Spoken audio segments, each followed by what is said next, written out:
Ashley, another question for the Learning Zone. The second question is really, again, from your newsletter. It went to 14,000 Yep. 14,000 subscribers on your newsletter, and you're so passionate about them that you can, you put out a weekly newsletter for them as well.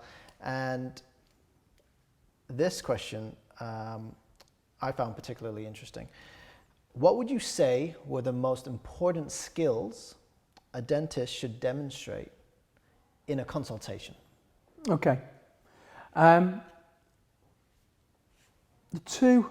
There's many skills, but if you ask me to pinpoint the most important one, would be, the first thing is to build rapport with your patients. Really, if it's a new patient, sit down with the receptionist beforehand. She's taken some notes down of the patient. Yeah. She's spoken to the patient on the telephone. Sit down with the receptionist and find out as much as you can about the patient as possible. You call it research. That's research, Yeah. that's preparation. Yeah.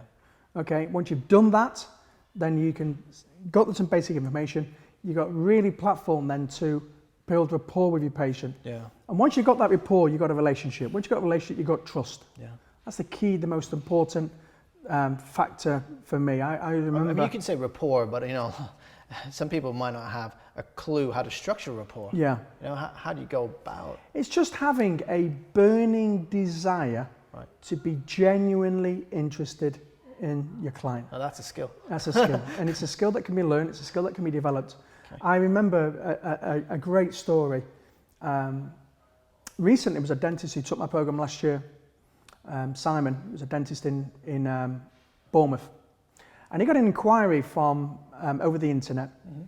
He got the inquiry over the weekend, Right. and he kept in touch and he emailed back with the client, and he arranged an appointment very early on Monday morning. Okay. For the patient to come in, and the patient was interested in implants. And the night before, Simon found out what this guy did for a living because of what he did on his email. Yeah. And he was a professional speaker, similar to me. Okay. Watched the YouTube channels, spent 35, 40 minutes watching the videos and learning about this guy. Did about an hour of research, communicating. Absolutely. And And watching, before he came in the consultation the next day, he sat down with the patient and instantly asked the patient all about the video and what he did and how he found it interesting. He complimented the Simon patient. told this. Absolutely. And before you know it, half an hour later, the patient signed up to a £3,500 treatment plan.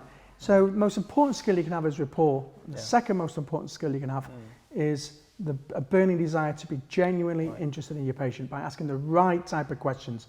On my program, we spend 8 hours on those two subjects alone. Yeah. It's a skill you need to develop, but it's asking the right type of questions. Once you ask the right type of questions in the right order, then you create so many opportunities that you've probably missed for years. But those two, for me, are the most important skills to develop.